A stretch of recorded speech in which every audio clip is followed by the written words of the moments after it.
Well, good morning, everyone. Welcome to the Couples Academy show. My name is Hassani, and listen, I'm excited every single Wednesday because that is the day that Lakeisha Hines, that phenomenal practitioner from Tampa, Florida, joins in, weighs in, and drips with wisdom. It comes out of her pores. She chews wisdom all over the place. And so we're going to be talking about the conversation today, common reconciliation mistakes to avoid when there has been an affair. But listen, before we get started, make sure you take an opportunity to like, share, and subscribe. Let the people know that we are live this morning and they can tune in for the live broadcast. And if they're watching on the replay, listen, we appreciate you too. We want to acknowledge you. We know that there are those of you who watch every single day and we have no clue who you are. And 2 years later, hey, I've been watching you for the last 2 years and we're shocked, but we thank you. Also, Last Chance Weekend is happening next weekend, February the 10th through the 12th. We're excited because people are signing up. What about you? What are you waiting for? It's time for you to get your marriage in order and engage in a process that will guarantee your transformation and reconciliation. So if you have any questions about that, make sure you reach out. Listen, I promised, I said, listen, there were so many comments that came in on yesterday. We didn't have time to address them. And so we're going to do a little Q&A in response to these comments before we go into the points today. And thank God I have Lakeisha here because her brain is a lot bigger than mine. She can handle difficult situations in a more comprehensive way. So one of the questions came in, or one of the statements is, we were talking about just so many different things, and the chat was blowing up, Lakeisha. So my adult children refused to speak to me or have anything to do with me after the disclosure. But they do with my husband. We both were unfaithful. So in this particular case, both spouses were unfaithful, but the children have sided with the husband or the father and not the wife, the mother. And I think it may be because the extent of the affairs or the multiple affairs. And so we were talking about the importance of knowing how to re-engage with the children, knowing when to approach, how to have conversations, what conversations should be had. Keep in mind, these are adult children. So what would your overall thoughts be for a situation like that? Man, I really wish today's topic would have happened prior to them talking to their children, because we're going to address some of that today. But the reality is this, man, for those of you who have not told your children yet, do not tell your children. I don't care if they're adults or not, but because they do know now, my advice to mom is to, first of all, not focus on the fact that they have sided with dad. That's not where you need to be focusing your energy. It's really about trying to rebuild and restore and reconnect with your children. How you go about doing that is because they already know what has happened. So it's full ownership and accountability. Do not get into pointing the finger, because that can make it worse. If you say, well, your dad did this and this is why I did. And if you start talking bad about their father, you start bashing him, talking down about their dad, that's going to create even more division between you and your kids. And I don't know the gender of these children, because that makes a difference too. But the reality is this: you just got to be open and honest and own your stuff. That's the biggest thing. Be accountable. Take responsibility for whatever it is that you did without excuse and without finger pointing. And because they're adults, I would literally ask them, what can I do to make this right? What is it that you need from me at this particular point in time? And no matter what you say, I'm never going to give up, because you're my kids. I love you. And this relationship is extremely important to me. So that's where I would start.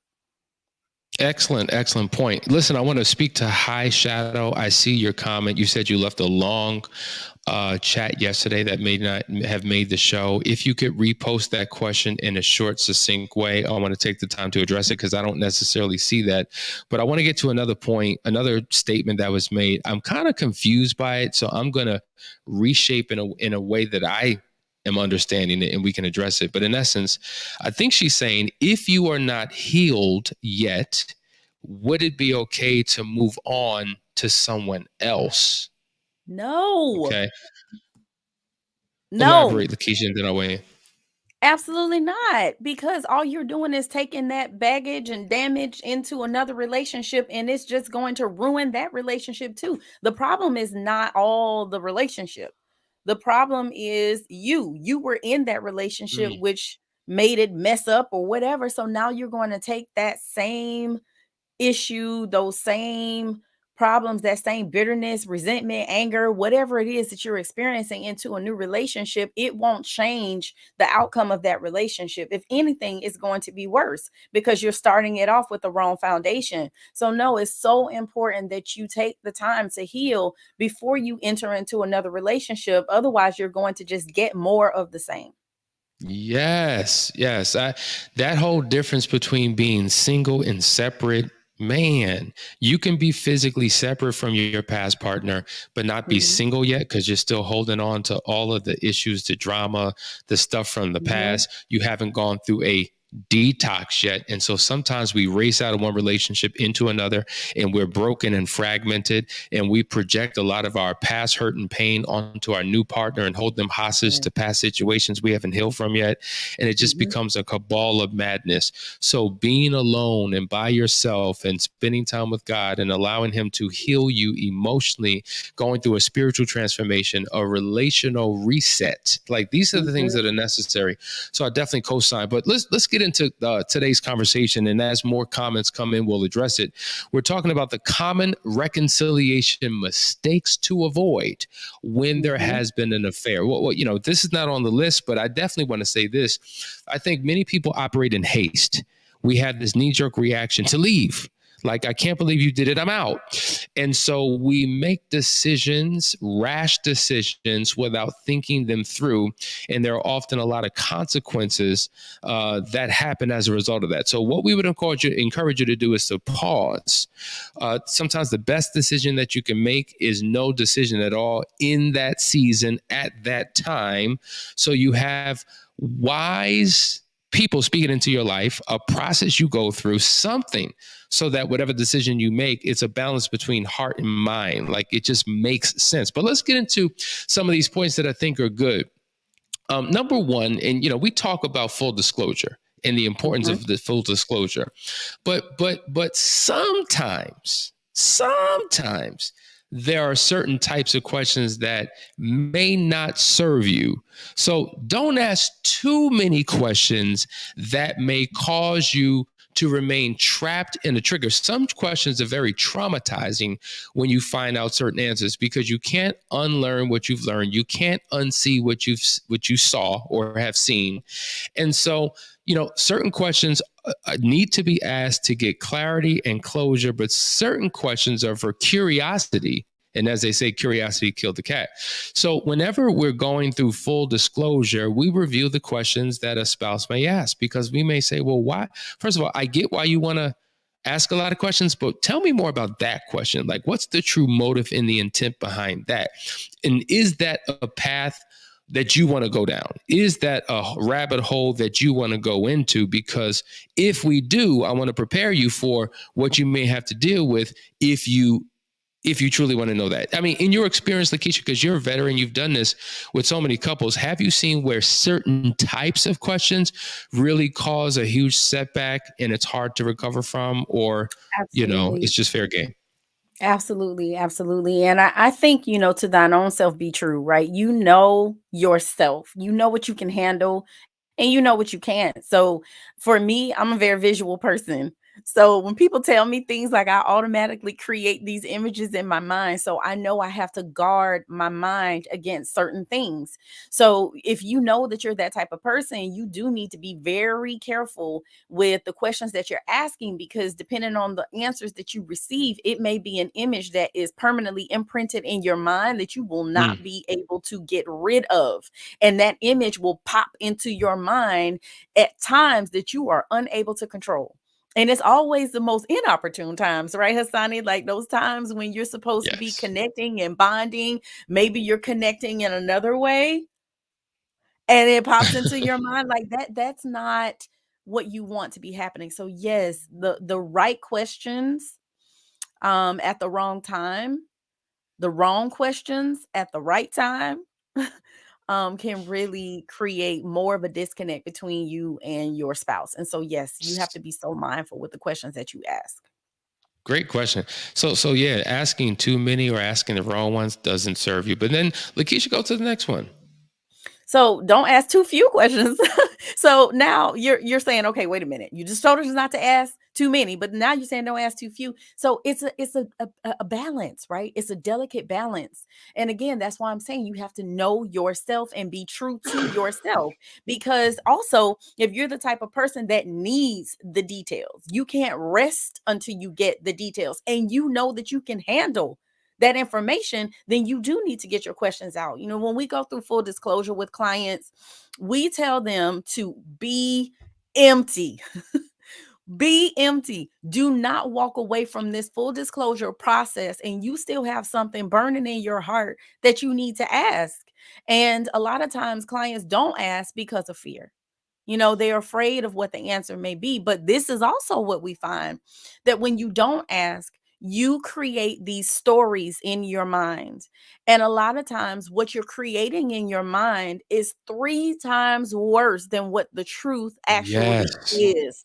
So, we want you to ask the questions that you need to ask, one, so you Mm, can be mm, mm. empty, but two, so you're not making up things in your mind that factually just may not be true. Oh man, that's so good.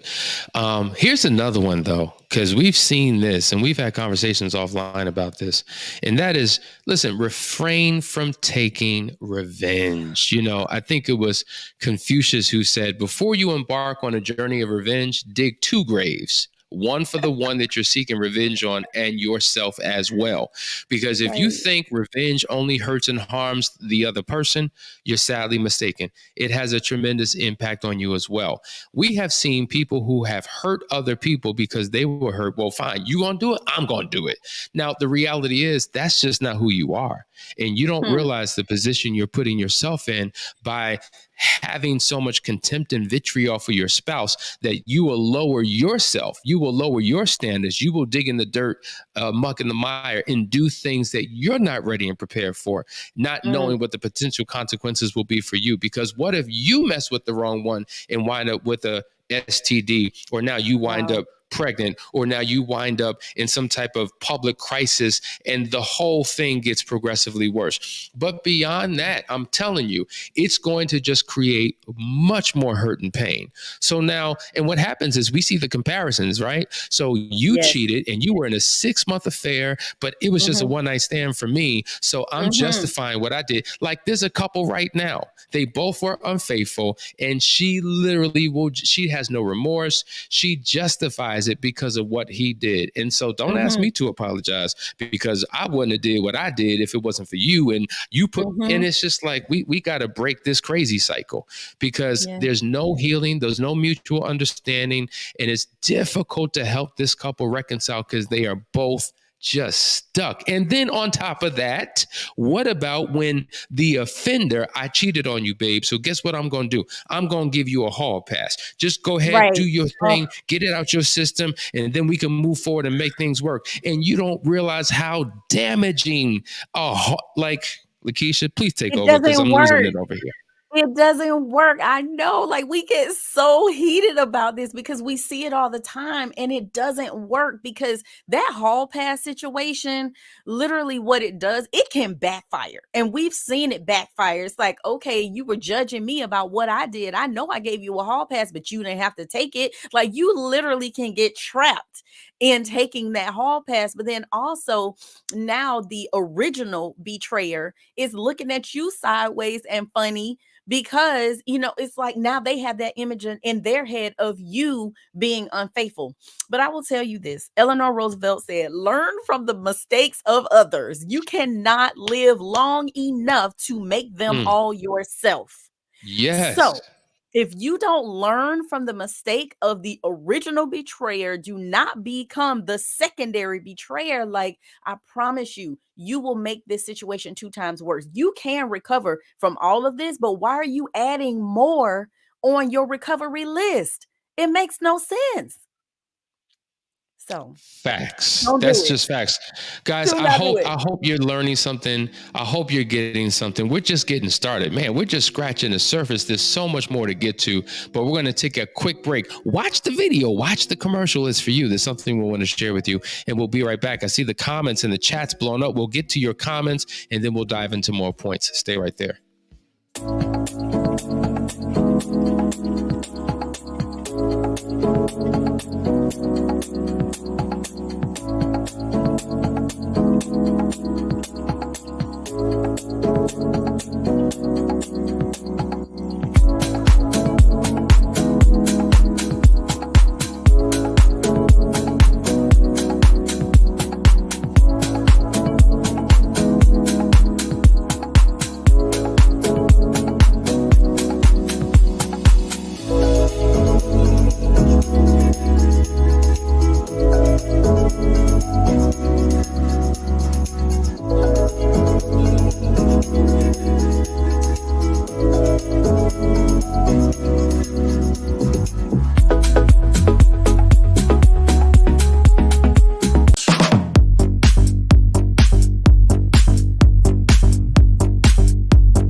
Guys, we're back. You're watching the Couples Academy show. Last Chance Weekend, you saw the video.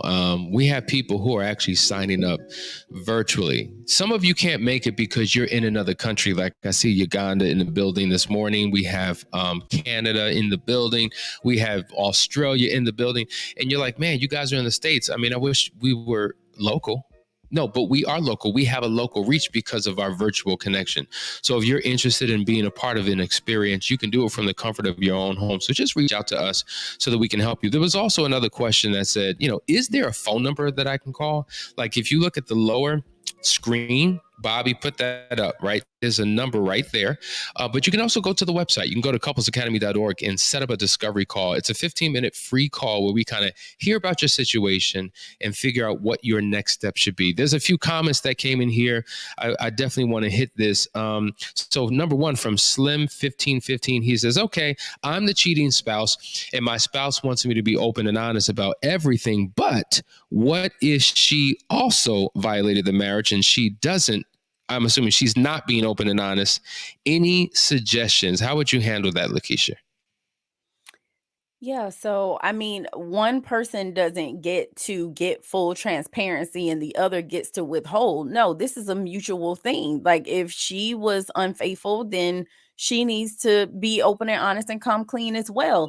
Um, I don't understand how we continue to expect things of others that we are unwilling to do ourselves. When we're in a relationship, Mhm. I know for me, I can't speak for anybody else but myself. I am very cautious about what I ask my spouse to do or not do because if I ask him to do it, I need to be willing to do it myself.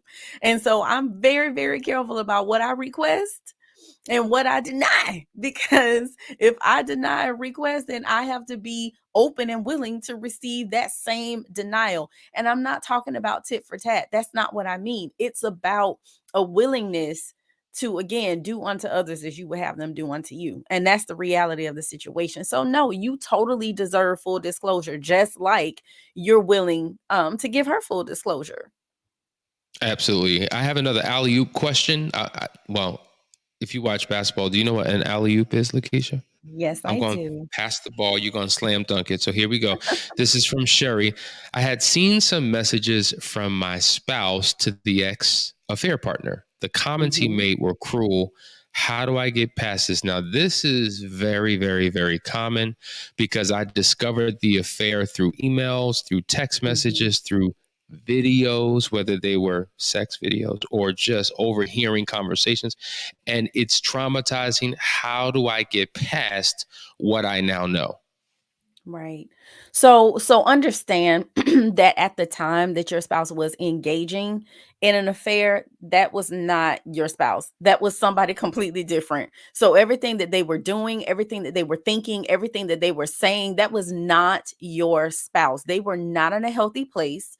And so when we're not in a healthy place, we do unhealthy things. So it's very difficult not to take that personal. I completely understand that. But remember, as it pertains to infidelity, it's not about the infidelity. You know, that's the thing that we can put our finger on that we think destroyed the relationship. But the reality is everything that was happening prior to the relationship that truly opened the door for infidelity. So whatever they were experiencing and feeling prior to infidelity is what came out in their conversation with that affair partner.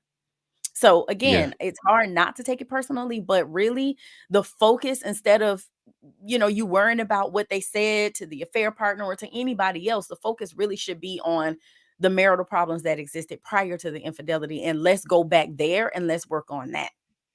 Okay. Listen, I'm going to go to High Shadow, and I appreciate you taking the time to write this question. But let me just, this is for everybody. Like, you cannot leave 3 and 4 paragraphs. I mean, it's a quick statement. This is a lot of backstory, and some of you have done that in the past. And this is not a counseling session.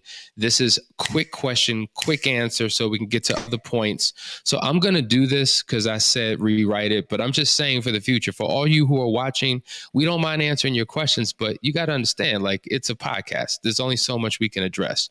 You want So me to this read is it, Hassani? You want me to could you read it? please? There you I go, will. I'll sis. read it because listen, y'all about to take Hassani to another place. He has a tendency to rush my recovery and healing process, and he is adamant that she was only a close friend who he ministered, spiritually poured into, and she became like a little sister to him. He insists that he had no feelings for her. He was not physically attracted to her, and he wasn't aware that he was crossing boundaries with her during the friendship. But I found it hard to believe. He admitted to me that at times he does miss his friendship with her, but it's not worth losing our marriage. He says he realizes the damage that has been done and now he feels free. But judging by his current demeanor, my gut intuition tells me that he is sad about losing her. How do I know when my husband is truly remorseful for his betrayal of our marriage covenant? And Shadow did apologize. We receive your apology. Just do Okay, we different received moving that. forward. Yeah, because I'm saying, sis, and you picked up at the third statement. There were 2 statements prior to that she made that gave Oh a little bit no. more backstory. So there was Okay. a preface to her, you know. Okay. So since ending the entanglement, we agreed to marital counseling with our pastor, and we've had several sessions, but I still feel there's no true remorse on his end. That's the issue. Okay. No, there's one Okay. above that. It's been 3 months since my husband ended an emotional entanglement with a female coworker that lasted for 4 years. Okay. Okay. All right. So go ahead, Lakeisha, because All you're on a right. So roll. It's been 4 years, so I get that, that it was an extremely long affair. So, of course, there's an attachment to this person. You know, a serious attachment can happen in 4 months, you know? So I don't wanna get so hung up on the numbers, but I mean, I would be remiss if I didn't say, "Dude, this was like 4 years that you were engaging in this affair with this person." So this person became a part of his daily life and daily routine. And so it was more than an entanglement, sis. It was a relationship that he had with this person, because it has been 4 years. So how do you know if he's truly remorseful? Well, full transparency, right? Full disclosure, not hiding anything, giving you access to everything, listening to you when you need to vent, responding to your triggers. And when I say respond, I don't mean that he is solely responsible for you overcoming your triggers, but he does contribute to the success or failure of you being able to get over your triggers. A lot of that is independent and on your own, but he can contribute, he can influence how quickly you actually overcome your triggers, but it's not his responsibility, it's your responsibility. But he still should be And present. yeah, yeah. And going back to the length of this affair, the recovery process may be somewhat different when there's been a Mhm. long-term relationship versus a Mhm. physical one-night stand or some casual sex that you had a couple times because of that emotional attachment. And here's the Mhm. hard part. Like, you're the betrayed spouse. You're hurting, but your spouse is also hurting because while you lost what you believed was a healthy relationship with your spouse lost what was a long-term inappropriate affair with somebody else.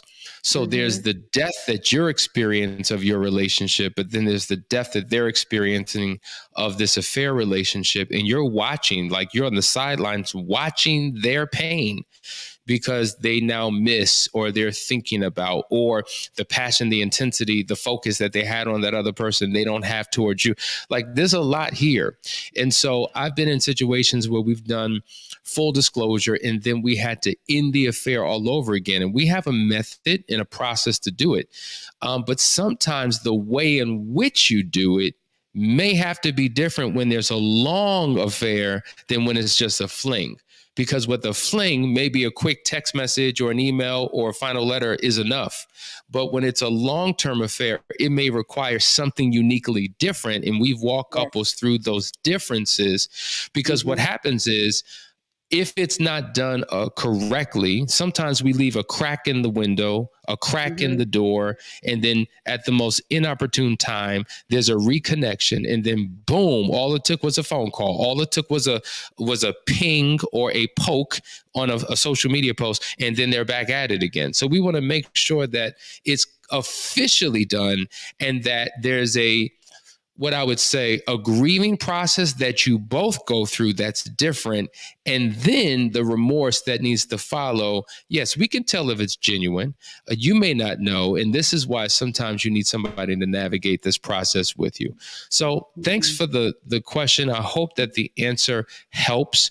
If there's anything more that we can do to assist you in this process, that's what we're here for. And that's for all of you. Like, listen, guys, we do this. This is a free service and we love it. We love being able to pour out and to help you however we can. But some of you know that there's a deeper dive that goes beyond the scope of this show. And you have brilliant practitioners like Lakeisha Hines and many of the rest of our team who you see on a weekly basis that could really help you get back on track. Why? Not just because of their expertise and their training, but because of their personal experience as well. And one of the things that we always say is you got to be careful who you listen to. You listen to people who have what you want and have been where you've been. We listen to the wrong people looking for the right advice, and we make our situations that much worse. And so, what are the fruit? What's the fruit that you bear? What are the results in your life? If you don't have what I'm looking for, you're disqualified. And that's Yes. just a free tip for all of you who are watching. But anyway, guys, we've come to the end of our show. It was so quick, Lakeisha, like it's over I already. But know. listen, To all of you family members around the world and all throughout the United States, we thank you. We love you. And we will see you tomorrow for part 2 of this conversation, because we've only scratched the surface. But until then, we'll see you in the morning. Take care, guys.